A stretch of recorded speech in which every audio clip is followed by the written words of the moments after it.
Hola, ¿cómo están? Muchas gracias por estar allí y acompañar este espacio dedicado a la lectura. En esta oportunidad nos vamos a enfocar en Todo va a mejorar. Es la novela póstuma de Almudena Grandes. Vamos a centrarnos en el Gran Capitán, uno de los personajes de esta historia. Una historia muy reciente, una historia que tiene que ver con nuestro presente, con nuestro futuro y con lo que se ha dicho muchas veces, lo que la pandemia nos dejó. Por eso me atrevo a sugerirles también que repasen la reseña que acompaña a este video en la descripción, donde se detallan las circunstancias y el momento histórico en que esta obra fue escrita. Para no dilatar más la lectura, vamos a comenzar. El Gran Capitán comprendió antes que nadie que el coronavirus iba a cambiarlo todo. Juan Francisco Martínez Sarmiento acababa de estrenar apodo. A los 47 años recién cumplidos, había culminado una carrera profesional meteórica, con 2 nombramientos casi simultáneos. En la tercera semana de 2020 se había convertido en el director ejecutivo de una gran empresa energética, líder nacional de renovables, y en el vicepresidente mejor valorado para suceder al presidente de la COE. Tenía motivos para sentirse orgulloso de sus logros, porque no solo destacaba entre los grandes empresarios españoles por su inteligencia, equiparable a una audacia que rayaba con la temeridad, también llamaba la atención por sus orígenes. Más allá de la fortuita eufonía de sus apellidos, no había heredado nada de sus padres. Tercero entre los 5 hijos del propietario de una ferretería del barrio de Tetuán y de una señora dedicada a sus labores, había tenido que luchar como fiera por cada beca, por cada puesto, por cada ascenso. Hasta ahora. Porque precisamente ahora, cuando ya no tenía la necesidad de apostar, de jugarse la vida en cada movimiento, todo se estaba yendo al carajo. Se levantó de la butaca de su despacho, su lugar predilecto para pensar, y fue al salón a ponerse otra copa. Su mujer, uno de sus galardones más valiosos, tal vez el más exquisito, hija única de un banquero de provincias que acertó a vender en el mejor momento a una gran banca nacional, veía la televisión tendida sobre un chaise longue estilo imperio, naturalmente auténtica, tapizada en terciopelo amarillo. El Gran Capitán se detuvo en el umbral de la puerta para admirarla a distancia. Cuca era un emblema viviente de la aristocracia natural que la mejor crianza imprime en unos pocos elegidos. Nadie que la mirara con ojos de chaval de barrio, la avidez plebeya que él se había esforzado en conservar bajo su ceño de águila real hecha a sí misma, podía creer que esa muchacha de piel de melocotón, lánguida y esbelta, admirablemente proporcionada bajo un mono ajustado de seda de color burdeos, tuviera 41 años, que hubiera parido 3 hijos, que no hubiera nacido rubia. Él lo sabía, pero en momentos como aquel le gustaba complacerse en el equívoco. ¡Hola! El ruido de los cubitos de hielo al chocar con las paredes de cristal tallado le llamó la atención y se incorporó a medias para mirarle con un alboroto de mechas doradas de 2 tonos distintos, el secreto de una ficción perfecta. «Corre, ven a ver esto». El Gran Capitán se acercó a ella y contempló una imagen insólita, otra más. En la puerta de un hospital de Leganés, un policía nacional cantaba con un megáfono el improvisado himno de la resistencia contra el virus ante medio centenar de sanitarios que grababan la escena con sus móviles al otro lado de la calle, en las escaleras del acceso al edificio. El policía tenía buena voz, era alto, apuesto. La ovación fue unánime. Es emocionante, ¿verdad? Su mujer le dedicó una sonrisa ingenua, la más auténtica de su repertorio. Con lo mal que lo estamos pasando. Claro. Tú, se preguntó mientras la besaba en la cabeza, ¿lo estás pasando mal tú, Cuca? Me vuelvo al despacho. Unos policías municipales usando la megafonía de sus coches patrulla para contarles un cuento distinto cada noche a los niños que estaban encerrados en sus casas. 2 guardias civiles subiéndose en una grúa de los bomberos para llevarle una tarta de cumpleaños y un ramo de flores a una anciana que vivía sola en un 7º piso. Y ahora, por si faltaba algo, un policía nacional cantando el Resistiré delante del Severo Ochoa. «¿Pero esto qué coño es?», exclamó después de cerrar la puerta. «¿El puto ejército soviético?». Eso era, en realidad, la parte más pequeña de un problema inmenso. Durante las últimas décadas, con la connivencia de grandes partidos y pequeños, más o menos corruptos, los pares del gran capitán habían logrado convencer a los españoles de que la iniciativa privada era la única receta capaz de crear riqueza y prosperidad. El emprendimiento, esa palabra ridícula, se había puesto de moda hasta el punto de que muchos parados, pobres incautos, habían invertido sus indemnizaciones en montar negocios destinados al fracaso. Pero sobre muchas ruinas diminutas se había edificado un crecimiento económico tan espectacular que ya nadie recordaba a los cenizos que amargaron el ingreso de España en la Unión Europea, advirtiendo que el país iba a convertirse en un territorio dependiente, sin industria, sin recursos propios, un gigante con pies de barro, el frágil coloso del ocio y el turismo. El coronavirus les había dado la razón. Los pies se estaban agrietando. El gigante se caía a pedazos. El gran capitán mismo había escuchado la intervención de su hijo mayor, 13 años, en un debate escolar telemático, solo una semana antes. ¿Qué nos ha enseñado el coronavirus?, era la pregunta. La importancia de la sanidad pública, del estado del bienestar, la necesidad de sostenerlo a toda costa, había sido su respuesta, aplaudida con calor por el resto de sus compañeros, alumnos todos de un colegio privado, carísimo, evidentemente inútil. Pero lo peor estaba por llegar. El gran capitán renunció a un tercer whisky, cenó en silencio, rumió sus inquietudes sin prestar atención a los 2 episodios reglamentarios de la serie que su mujer había elegido aquella semana y se metió en la cama para no dormir.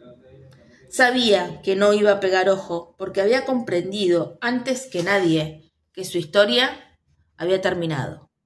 El capitalismo no daba más de sí. El planeta no daba más de sí. El crecimiento no daba más de sí. La sociedad de consumo no daba más de sí. No se habían limitado a matar la gallina de los huevos de oro. La habían degollado, triturado, despedazado para comérsela viva, para beber su sangre y masticar sus huesos. Todo iba mejor que bien.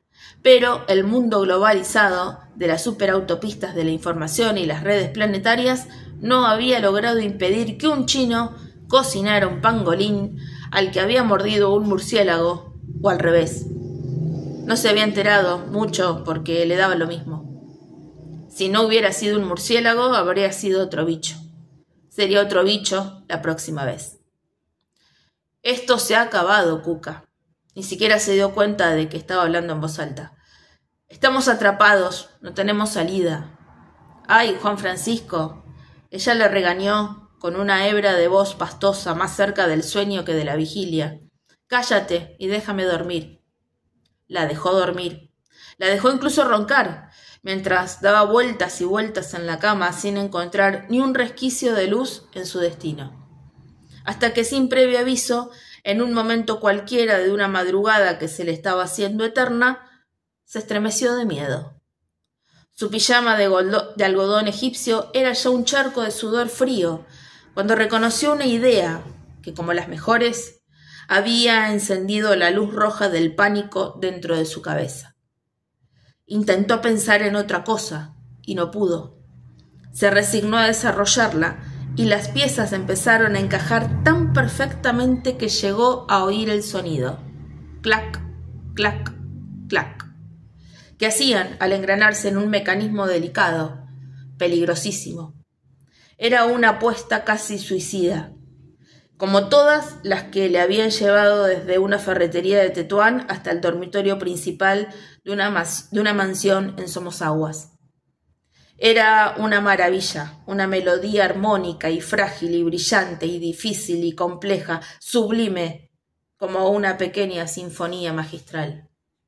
Mientras la escuchaba, se dejó arrullar por sus acordes y empezó a bostezar. Durmió menos de 3 horas, pero se levantó con una energía que le hizo dudar de su verdadera edad. ¿Qué me dijiste anoche? Cuca frunció el ceño en el desayuno y él sonrió. Creo que era algo importante, pero no me acuerdo. Que el capitalismo era un sistema agotado. Eso te dije. Que el ciclo se ha acabado y nada volverá a ser como antes. ¿Qué tonterías dices, Juan Francisco? Esto pasará, como todo, ya lo verás, y antes de lo que crees. El gran capitán besó a su mujer, sabía que la mayoría de sus colegas, casi todos, le habrían respondido lo mismo que ella, pero no se preocupó. Dios había creado el mundo en 7 días y él iba a necesitar un poco más de tiempo. Fueron años. Cuando se decidió a dar el primer paso, su hija menor se había iniciado ya en el arte de las mechas doradas bajo la experta tutela de su madre. Entretanto, habían pasado muchas cosas y no había pasado ninguna. Se habían celebrado diversas elecciones, generales, autónomas, anticipadas, en plazo. El poder había cambiado de manos varias veces, pero la alegría de los sucesivos vencedores duraba cada vez menos.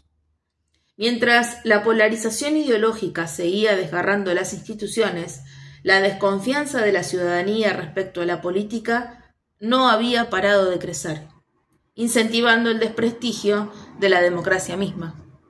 La nueva normalidad había llegado a convertirse en normalidad a secas para llenar de gente los vagones de metro y los campos de fútbol, pero cuando los españoles creían haber dejado atrás la experiencia del confinamiento, una nueva pandemia volvió a encerrarlos en sus casas.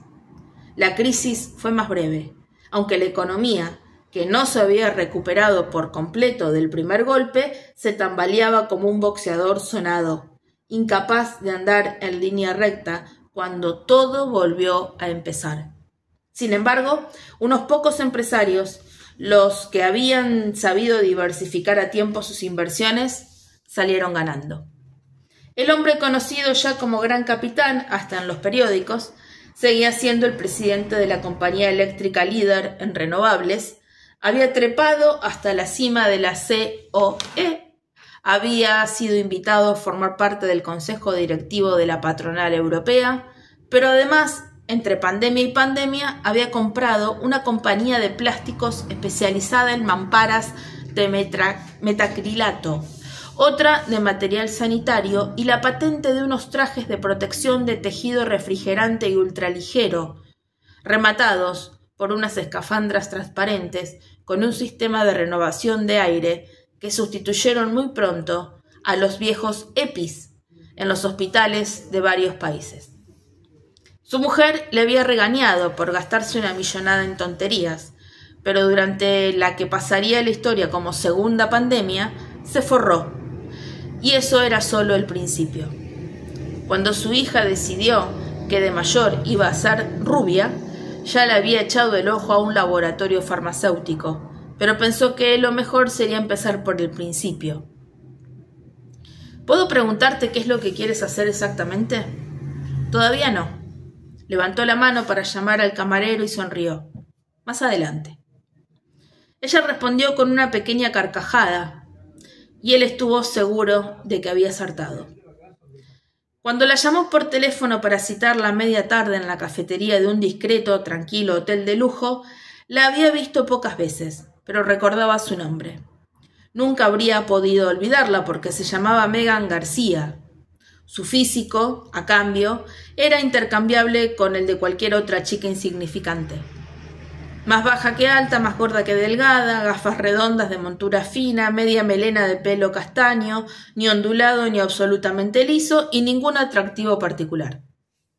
Era tan corriente que al verla por primera vez le asombró que se comportara como la pareja de Borja Álvarez de no sé qué, el joven campeón de bádminton y aspirante a la presidencia del PP, que había convocado a un selecto grupo de empresarios para explicarles su programa.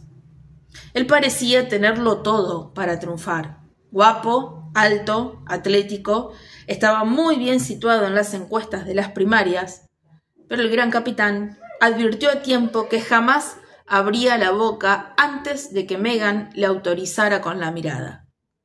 Porque aquella chica, tan vulgar en todo, salvo en su nombre, era la única que sabía qué estaban haciendo allí.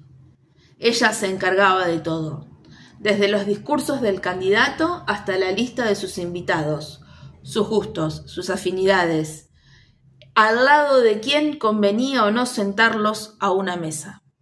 Conocía mucho mejor que Borja las fortalezas y debilidades de sus rivales, los porcentajes a los que cada uno podía aspirar en cada provincia, las estrategias más convenientes para ganarse el favor de los medios de comunicación.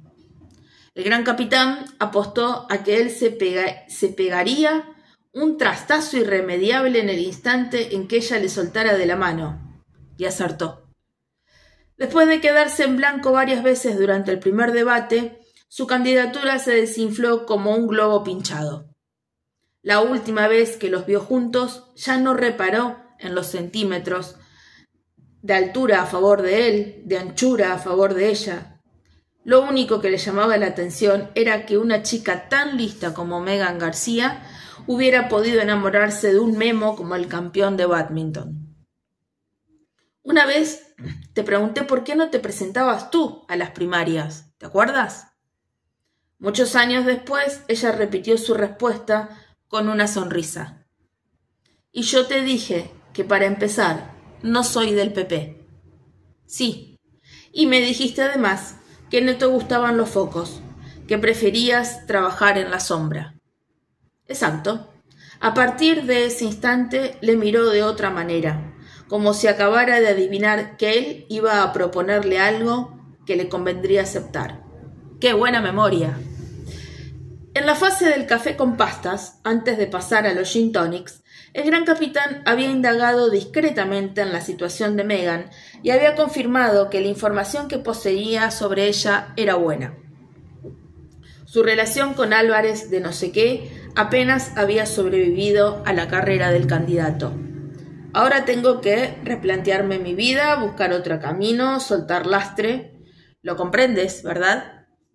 Lo que ella comprendió fue que era un pedazo de hijo de puta aprovechado y sin escrúpulos. Decírselo a la cara le procuró cierto consuelo porque la ruptura le estaba doliendo más de lo que a ella misma le parecía admisible. Creía que era demasiado inteligente como para haberse hecho ilusiones, pero cuando éstas se rompieron pudo reconocer uno por uno cada pedazo. Además, los efectos colaterales del abandono de Borja, empleador antes que novio, representaron una catástrofe de la que no se había recuperado todavía. Por él, había dejado un trabajo en el que no la readmitieron, se había mudado a un piso cuyo alquiler no podía pagar, se había visto obligada a volver a casa de sus padres más allá de los 30 años y mientras intentaba abrirse paso como coach sin demasiado éxito, porque todo el sector sabía que había dejado tirada a su empresa de un día para otro cuando le dio la ventolera de enamorarse de un político, iba resistiendo con pequeños encargos y trabajos sueltos.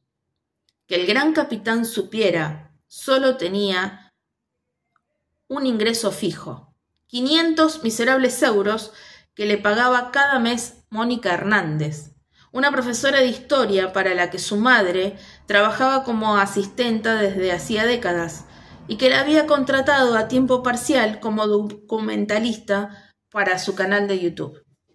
El típico alarde de caridad disfrazada de solidaridad progresista, pensó él. Una mierda. Necesito una asesora que sepa moverse y trabajar en la sombra, Meghan. El gran capitán desplegó sus cartas antes de probar su copa. Tengo un gran proyecto cuyo desarrollo necesitará varios años de trabajo, pero no me importa esperar. Tampoco sé si tendrá éxito, pero estoy decidido a invertir en él todo el dinero que haga falta. ¿Un partido político?, sugirió ella con una chispa de excitación en los ojos. Un partido político, sí. Él asintió con la cabeza mientras se felicitaba en silencio por el acierto de haber elegido, pero esa es la parte más fácil. No estaba diciendo toda la verdad. Montar un partido político no era muy difícil. Él lo sabía porque había intervenido en la creación de algunos, pero estaba pensando en algo diferente. Una organización que desbordaría en muchos aspectos la naturaleza de los partidos convencionales y cuya singularidad sembraría el camino de obstáculos. Después de pensarlo mucho, había llegado a la conclusión de que no le quedaba más remedio que recorrerlo. El gran capitán no era el único hombre poderoso dispuesto a tomar las riendas de un país europeo. La mayoría de sus colegas de Bruselas estaban meditando iniciativas que a simple vista se parecían a la suya, pero hasta aquel momento ninguno había logrado eludir del todo la fascinación por los totalitarismos clásicos, un charco en el que él no tenía la menor intención de meter los pies. Juan Francisco Martínez Sarmiento no era enemigo de la democracia, al contrario. En su opinión, un sistema estable que facilitara la alternancia en el poder y cultivara la fantasía de la efectiva soberanía popular propiciaba la mejor coyuntura posible para ganar dinero. No pretendía convertirse en un caudillo, mucho menos someterse a otro, y estaba convencido de que el fascismo no representaba una solución, sino una amenaza. El poder no le atraía como proyecto personal. Lo concebía como una simple herramienta para ganar tiempo, un instrumento imprescindible para empezar a curar las heridas del planeta, para salvar lo que merecía la pena de la economía existente, para sentar las bases de una nueva versión del capitalismo que garantizara un crecimiento distinto, duradero. Fundar un partido fascista no supondría una gran dificultad. La creación de que él había planeado desembocaría antes o después en un rompecabezas. Pero, pese a sus complejidades, la vertiente política de su proyecto le inquietaba menos que otras. También estoy interesado en iniciativas de otra índole, sectores en los que no tengo experiencia y donde necesitaría la ayuda de alguien más joven que yo. Busco una persona inteligente, creativa, permanentemente disponible, que sepa guardar secretos, que esté dispuesta a correr ciertos riesgos y que tenga la ambición suficiente para afrontar grandes responsabilidades, a cambio de una compensación que resolvería el futuro de sus hijos. Hizo una pausa para mirarla y sonrió. Yo diría que incluso el de sus nietos. Y llevó algún tiempo preguntándome si podría ser tú. No lo dudes. Megan García tampoco dijo toda la verdad, porque comprendió a tiempo que la sinceridad representaba un riesgo superfluo. Aquel hombre sabía tantas cosas sobre ella que ni se le ocurrió sospechar que su alusión a los hijos que aún no tenía hubiera sido gratuita. Le agradeció incluso la elegancia de no mencionar su vida sentimental. Tras su fracaso con Borja, Megan había aceptado la oferta de reconciliación de su novio de toda la vida, una decisión que a ratos le parecía sabia, realista, acertada, a ratos una patética derrota. Más allá de los adjetivos, incluso de los sustantivos, estaba satisfecha del resultado. El día que escuchó la propuesta del gran capitán, Megan García estaba embarazada de 3 meses. El día que fue a conocer la oficina, donde trabajaría durante varios años en temas que nadie podría adivinar al leer la placa atornillada en la puerta, ya había comprendido por qué su jefe no le había dado importancia a su estado. Cuando sus primeras gestiones alcanzaron un éxito completo, su hijo tal vez habría abandonado ya la guardería para empezar a ir andando al colegio. El gran capitán decidió dotar a su futuro imperio de una sede que estuviera a la altura de su ambición. No era un hombre despilfarrador, tampoco presuntuoso. Antes de que Megan García se lo sugiriera, ya había pensado que podría empezar con mucho menos. Pero el valor sentimental de aquel piso exterior de 200 metros, situado en la calle Príncipe de Vergara, entre Ayala y Ramón de la Cruz, era más importante para él que su valor económico. Unos meses antes de casarse, Juan Francisco Martínez Sarmiento había tenido que hipotecarse hasta las cejas para poder pagarlo. Allí había empezado todo: su luna de miel, el nacimiento de su primogénito, su primer pelotazo, el segundo, el tercero. Cuando lo abandonaron para instalarse en un chalet con jardín y piscina, el primero a su vez de una serie de 3, a Cuca se le ocurrió que podrían reformarlo y alquilarlo como oficina. En opinión de su marido, no había vuelto a tener una idea mejor. Su nido de amor no había dejado de ser un negocio redondo ni siquiera después de la segunda pandemia, cuando rebajó el importe del alquiler casi a la mitad para poder acortar la duración de los contratos. Si lograba poner su proyecto en marcha, quería empezar en aquella oficina, que llevaba más de un año vacía cuando se la enseñó a su flamante asesora. El gran capitán era un advenedizo, un nuevo rico, no solo consciente, sino incluso orgulloso de su condición. Sin embargo, 20 años de convivencia con la hija única de un banquero de provincias le había hecho más mella de la que le habría gustado reconocer. Megan García rechazó la ayuda de un interiorista para ocuparse en persona de la reforma de la oficina y todas las decisiones que fue tomando le parecieron alarmantemente baratas. Él conocía a sus padres, otros grandes empresarios españoles, sin cuya ayuda no podría seguir adelante. Sabía que tendría que convocar muchas reuniones, que debería hacerlo en un entorno cuidadosamente diseñado para empezar a seducirlos antes de que se diera cuenta, y en su idea del mundo la seducción era un concepto incompatible con los muebles de IKEA. Sin embargo, renunció a llevarle la contraria a su empleada, porque siempre estaría a tiempo de colocar un vargueño del siglo XVII. Pensó, un diván del XIX en aquella esquina. Cuando Megan le preguntó si quería pasar por la oficina para firmar el contrato con los hackers, o prefería hacerlo un poder para que firmara ella en su nombre, respiró hondo y dijo que le hacía ilusión ir a ver cómo había quedado la reforma. Se temía lo peor. Lo que encontró provocó en él una disociación tan radical como no recordaba otra en muchos años. Enhorabuena, Megan. Has dejado esto precioso. El propietario de Somosaguas se preguntó cómo había podido dejarse engañar por la decoradora de su mujer durante tantos años. Un trabajo espléndido, de verdad. El chico de Tetuán pensó que iba a gastarse dinero en un vargueño por los cojones. Nunca he visto tan bonita esta oficina.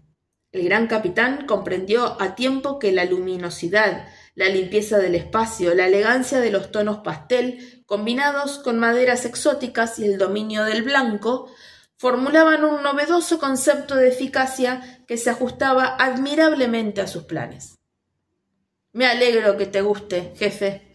Tenemos medio piso vacío, pero si quieres, arreglamos primero lo del contrato y luego te cuento cómo he pensado aprovecharlo. Por el momento, en aquella oficina trabajaban solamente 3 personas. Un chico para todo, una secretaria y un informático que haría el seguimiento del equipo de hackers que iba a instalarse muy lejos de Madrid. Después de reclutar al oso y justo antes de parir, Megan había encontrado una villa maravillosa situada en una gran parcela sin ningún vecino a la vista y muy cerca del mar, en la zona de Corralejo, al norte de la isla de Fuerteventura. Las fotos eran tan espectaculares que hablaban solas. Los precios de Fuerteventura habían permitido incluir en el paquete, aparte del personal de servicio, un pequeño barco que estaría disponible algunos días de cada mes para llevarlos a Las Palmas o dar una vuelta por otras islas. Les iba a hacer falta porque además de un acuerdo de confidencialidad, los nuevos empleados del Gran Capitán firmarían una cláusula por la que se comprometían a no volver a pisar la península, ni siquiera en Navidad, hasta que terminaran su trabajo. Como el plazo previsible era muy largo, habían insistido en disponer de 20 días de vacaciones anuales, 10 en primavera, otros 10 en otoño, en los que podrían hacer turismo libremente por cualquier país del mundo que no tuviera fronteras con España, ni el español como lengua oficial. Después de imponer esa doble condición, la señora García se plantó y logró que aceptaran pagar esos viajes de su bolsillo. Antes de reunirse con ellos, el Gran Capitán los estudió a distancia, a través de la pared de cristal de la sala de reuniones. Eran 5. El mayor no había cumplido 40 años, los otros 4 ni siquiera 30, pero su juventud no fue lo que más le llamó la atención. El gordo inmenso, a quien identificó como genio de la operación gracias a la descripción que le había hecho Megan, tenía la frente húmeda de sudor. El dedo índice de su mano derecha barría rítmicamente de punta a punta la piel que estaba en contacto con el cuello de su camisa, mientras se tocaba la barba con la otra mano. Uno de sus compañeros botaba en la silla como si tuviera un tic nervioso, y los otros no parecían más serenos. ¿Por qué están tan incómodos? Megan sonrió y les dio la espalda para mirar de frente a su jefe. ¿No irán a echarse atrás, verdad? No. Es por los trajes. Se los han comprado hoy mismo. No están acostumbrados a llevarlos.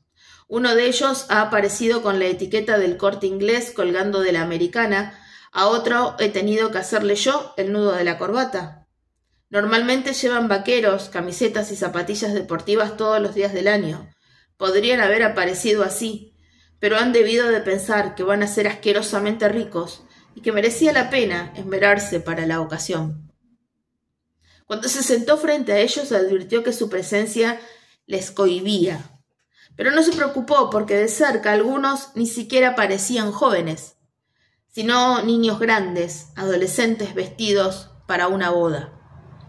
Después de firmar, fueron estrechando su mano con la misma temblorosa cortesía que habrían desplegado para despedirse del padre de sus novias y salieron en silencio de la sala. Pero unos pasos más allá, uno gritó. Los demás se le echaron encima como los jugadores de un equipo de fútbol que felicitaron a un goleador, y antes de llegar a la puerta ya habían formado una piña que botaba al ritmo de sus jadeos. Solo entonces el Gran Capitán dio aquella fase de su plan por terminada y se dispuso a pasar a la siguiente. La solución final, como sus futuros creadores la llamaban entre ellos, cubría solamente la mitad de sus requerimientos previos. Era preciso avanzar al mismo tiempo en otro frente que hasta aquel momento había permanecido oculto, incluso para Megan García. Juan Francisco Martínez Sarmiento no necesitaba la ayuda de nadie para rescatar de la quiebra a empresas situadas en sectores estratégicos para sus intereses. De toda la vida había sabido hacer eso él solo y sabía hacerlo muy bien. Me has salvado la vida, Juan. Te estoy muy agradecido. El heredero de un laboratorio farmacéutico al que le había echado el ojo hacía muchos años le trató con la confianza propia del marido de una prima de Cuca. Lo que no entiendo, la investigación científica es una inversión delicada, de escasa rentabilidad a corto plazo. No parece muy compatible con tu trayectoria, la verdad. ¿Sí? Bueno, verás. Acabo de comprarte el 81% del negocio, pedazo de gilipollas. No tengo por qué darte explicaciones. Bastante he hecho por avisar a mi mujer para que ponga la tuya en guardia antes de que tengas tiempo de jugártelo todo a la ruleta. Creo que en estos momentos no existe ningún negocio más prometedor que la biotecnología. Por eso monté hace años una empresa de material sanitario que va muy bien y me gustaría seguir explorando ese horizonte. que nos ha enseñado el coronavirus. El gran capitán nunca había olvidado la pregunta a la que contestó su hijo Juanito en una clase online durante la gran pandemia. Él había elaborado una respuesta muy distinta, que aún no se había atrevido a compartir con nadie y tal vez nunca llegaría a rebasar la frontera de sus labios.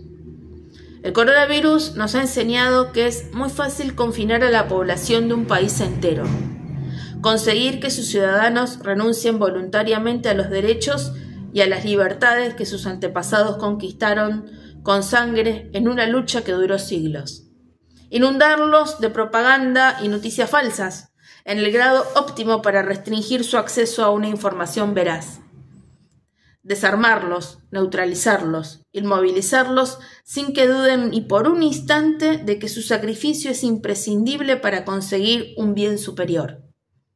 Eso era lo más importante que el coronavirus le había enseñado al gran capitán.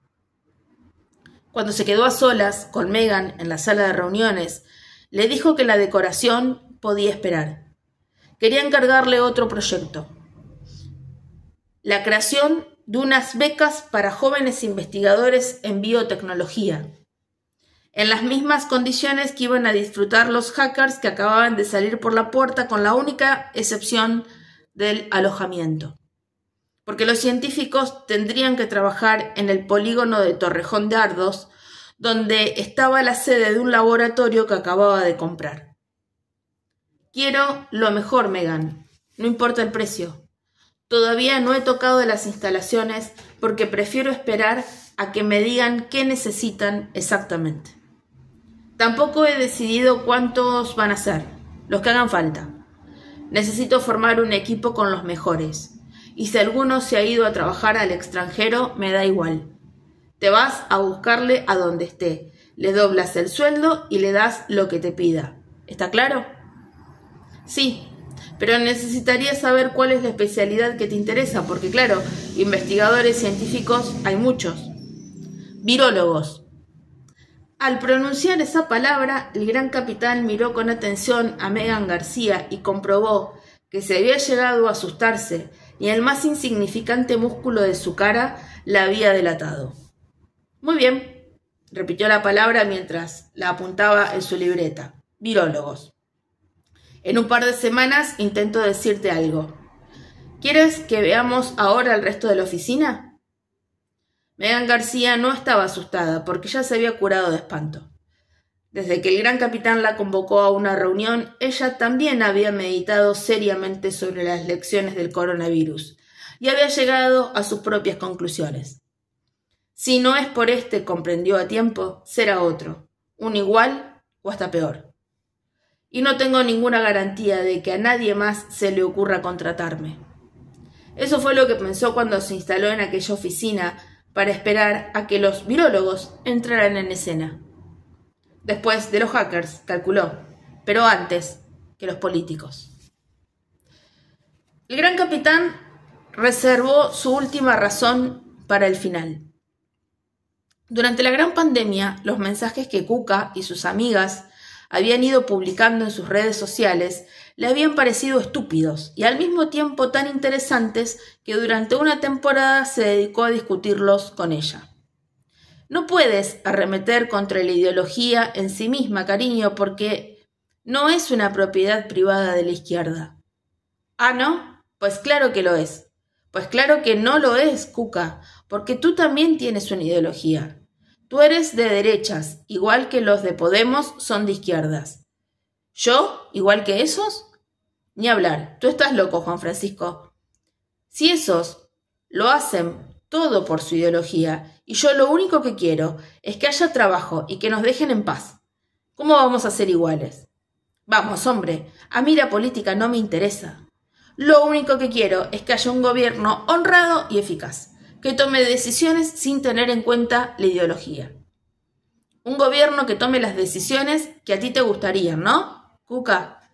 Por supuesto, no voy a querer que tomen las que no me gustan, si te parece.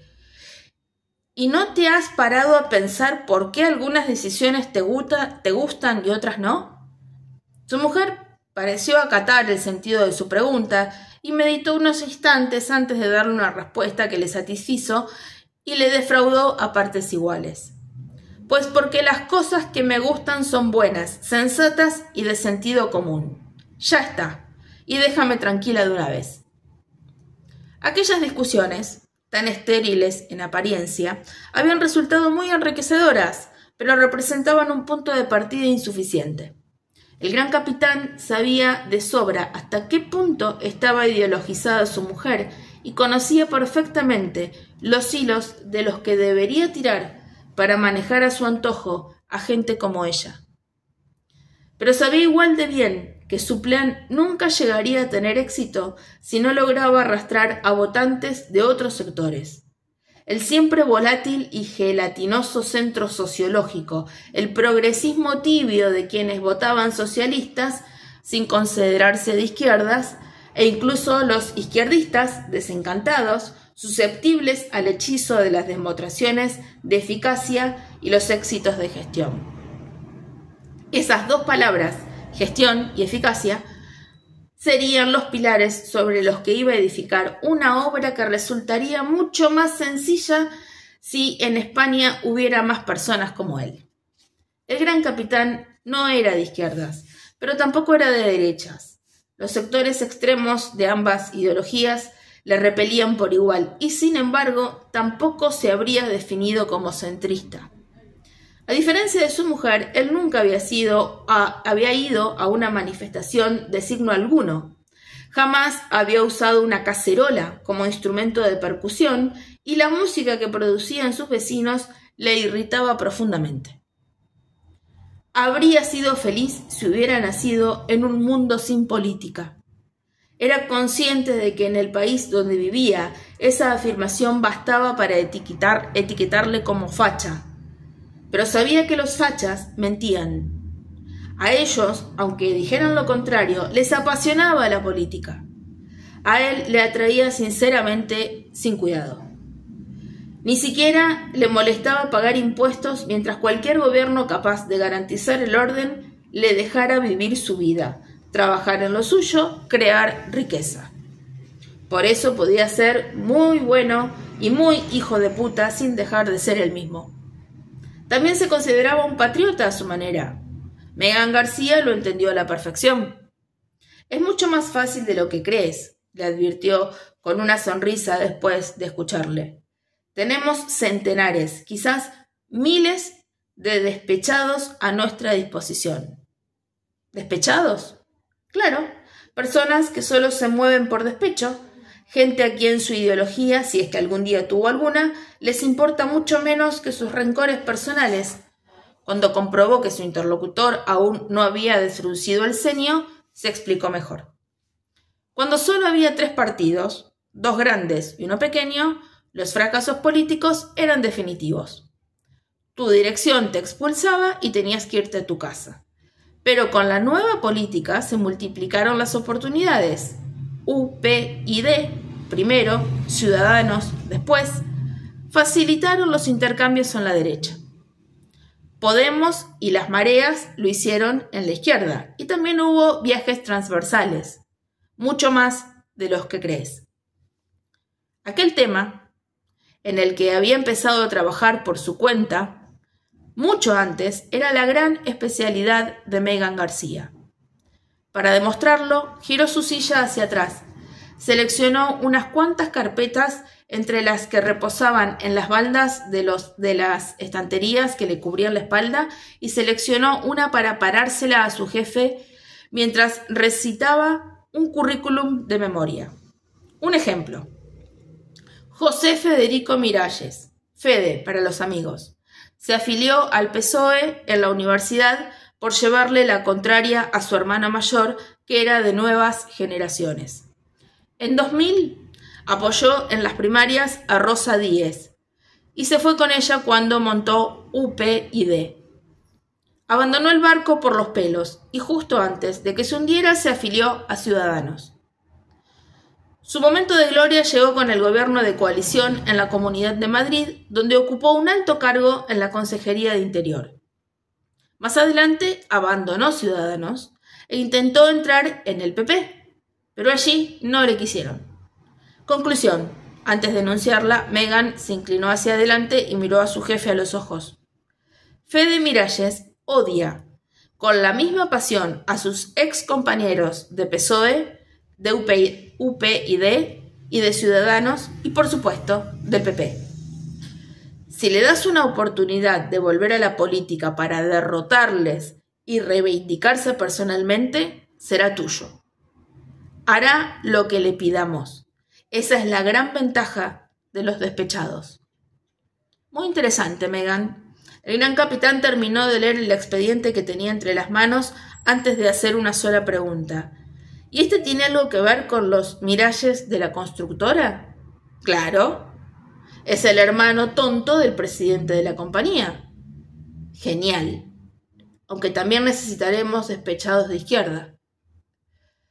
A partir de aquel momento, la relación entre el gran capitán y su asesora se hizo mucho más estrecha, hasta el punto de que el nuevo partido fue fruto de un esfuerzo común.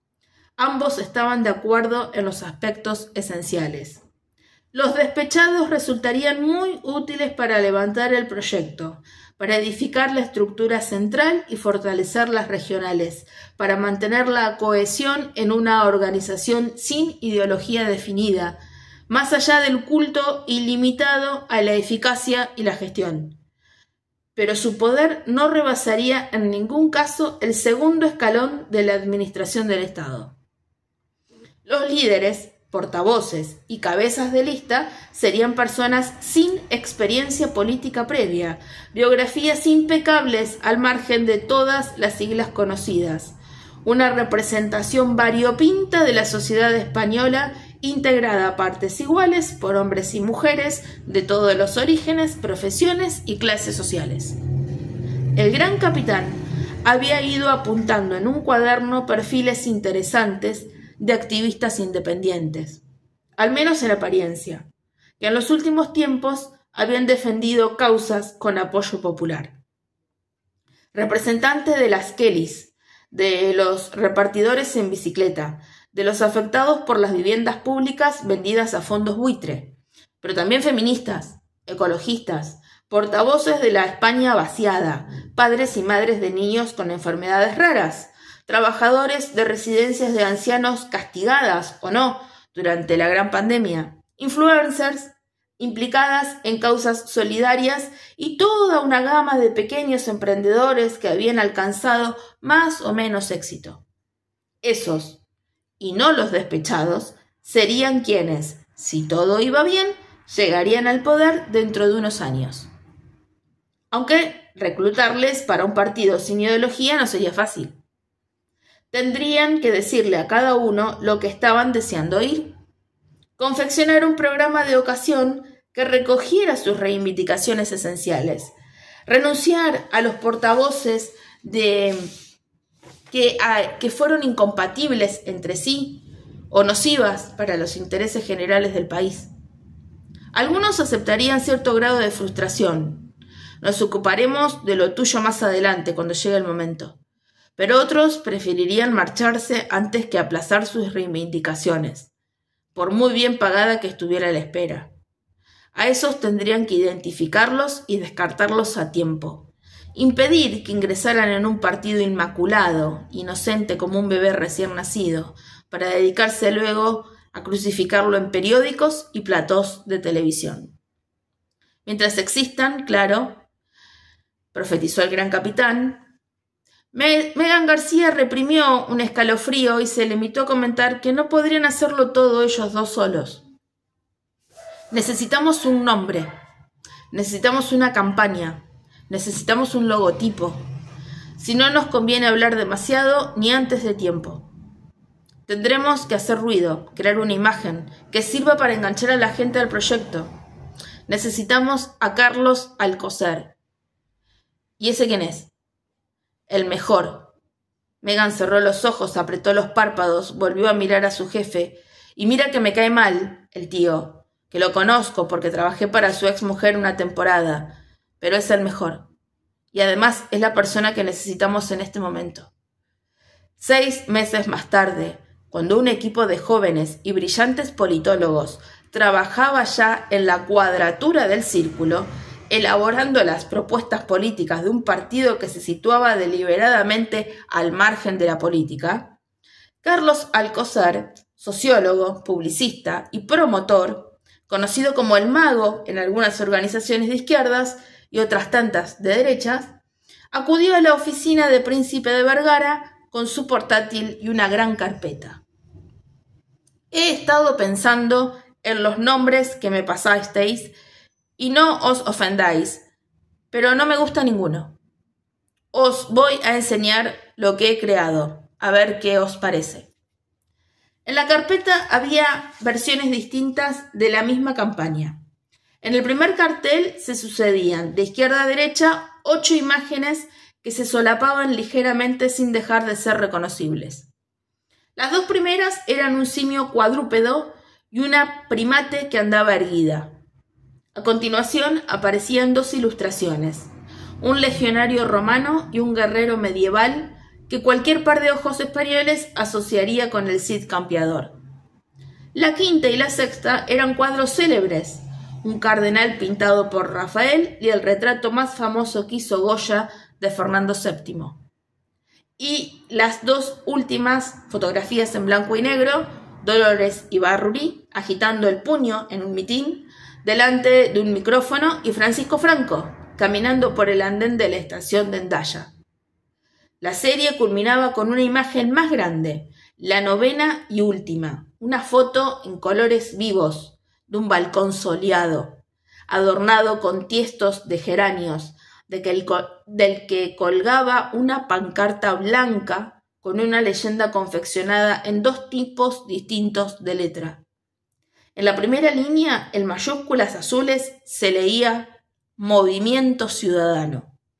En la segunda, en minúsculas, cursivas, rojas y entre signos de exclamación, Soluciones ya. El siguiente cartel reproducía la misma imagen con un eslogan al pie. Había otras versiones en las que un grupo de cabezas silueteadas y reproducidas en gris simulaban a los candidatos. En algunas propuestas la serie de imágenes aparecía sobre ellos. En otras solo se incluía el balcón. Pero todas reproducían el mismo eslogan: la evolución de la política. El gran capitán se quedó con la boca abierta. No fue capaz de decir nada, solo de pensar que nunca en su vida se había gastado mejor el dinero.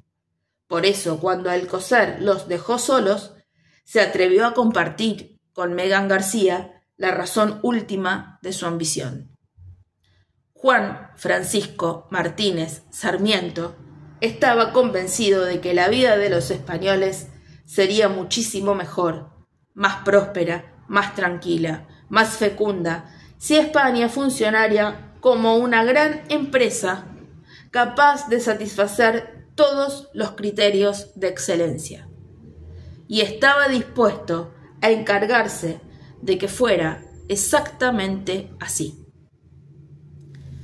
Este es el inicio de la historia del gran capitán, uno de los personajes de Todo va a mejorar, la novela póstuma de Almudena Grandes. Quizás en otro video repasemos las historias de otros personajes. Muchas gracias y nos vemos la próxima.